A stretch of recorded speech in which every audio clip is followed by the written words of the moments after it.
E você permaneceu tendo revelações antes de assumir, né? Não parou, né?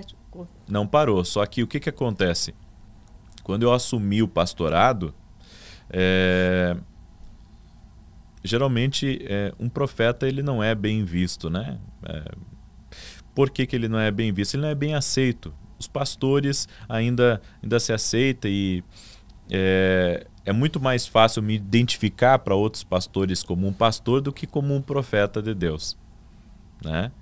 Então, por que será? Porque é um dom a mais, assim, eles ficam com receio de não ter esse dom? Não, será? não Por é que isso. Será? Muita gente deu mau testemunho. E isso trouxe uma barreira muito grande para o profético, tanto no Brasil quanto fora do Brasil. Eu acredito que nesse tempo Deus está restaurando, sabe, muito o ministério profético. Uhum. Tanto que hoje em dia, né, ainda que tenha denominações que não aceitam bem o profético, eu posso dizer assim que o profético ele já é bem mais aceito do que era antes. Uhum. Tanto que a literatura cristã do profético é raro, né? Os meus 11 livros, 10 deles são com temas proféticos. Apenas um que eu escrevi para novo convertido. Os outros 10 são todos eles com literatura profética. Por quê? Porque é uma literatura rara. Sim. Há poucos livros no mundo relacionados ao profético. Tem muitos livros americanos, tem muitos livros hispanos. Os hispanos no profético, assim, eles estão bem mais adiantados do que nós. Os americanos também. Por quê? Porque lá a cultura profética é muito respeitada. Aqui no Brasil eles têm uma cultura do profético diferente. Que o profeta é só aquele que entrega a palavra. Sim. Entrega a palavra, entrega a revelação, profecia. Mas essa não é a cultura profética. A cultura Sim. profética, isso acontece, podemos dizer que é a cereja do bolo.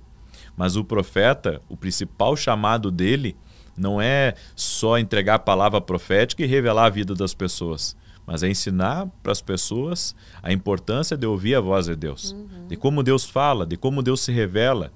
Né?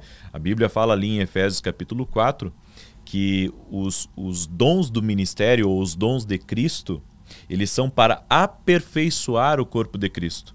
Então, assim como o pastor aperfeiçoou o corpo de Cristo, os profetas, eles também, o que Deus deu para eles é para eles aperfeiçoar o corpo de Cristo, através do ensino de como se ouvir a voz de Deus. Tanto que naquela live que a gente fez eu falei para ti que mais importante do que eu entregar uma palavra para alguém é eu primeiro ouvir Deus para mim, né? Claro, é você vivenciar. Exatamente. Né? E você ter a sua comunhão com Deus. Só que hoje ocorre o contrário. Ocorre que as pessoas querem profetizar para os outros, sendo que eles não têm nem direção para a vida deles. Sim. Então você olha a vida da pessoa, você vê que é uma bagunça. Aí ela está profetizando coisas boas para o outro. Aí como é que vai estar profetizando coisas boas para o outro se eu vivo uma vida desgraçada, miserável? Sim. Né? E isso não é coerente. E você sabe que eu já recebi outras pessoas aqui que justamente falaram, né? Falaram, eu tenho uma vida muito corrida, mas eu não posso abrir mão de ter o meu tempo com Deus, né? Nem que eu tenha que acordar 3 da manhã e ficar de 3 às 5 se eu vou trabalhar às 5:30. Porque isso é o essencial, é isso que vai me dar, né? Que vai me dar essa ligação realmente, essa força para eu falar o que eu tenho que falar, para eu revelar o que eu tenho que revelar, Sim. né?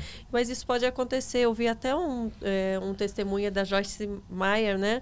Ela falando que ela durante o período da vida dela, em que ela mais trabalhou e que ela mais produzia livros, que ela mais gravava programas de TV, ela teve um período que ela deixou de fazer isso que era o essencial.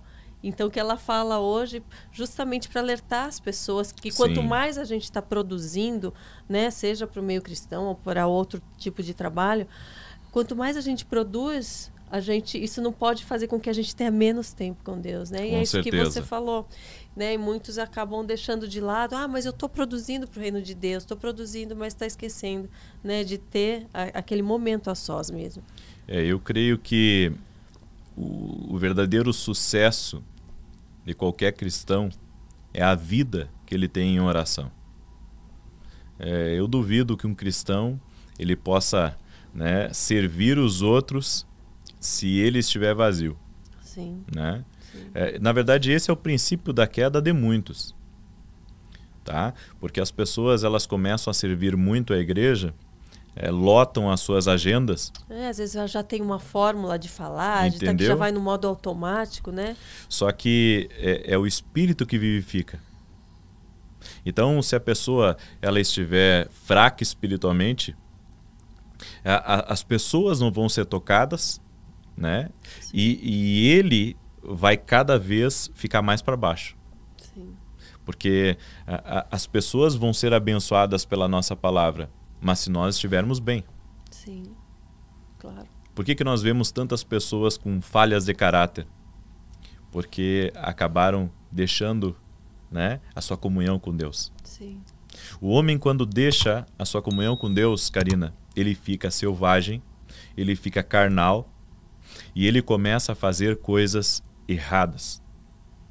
Ele pode se comportar diante dos outros, mas quando ele estiver sozinho, ele não vai conseguir segurar o lado humano dele. Uhum.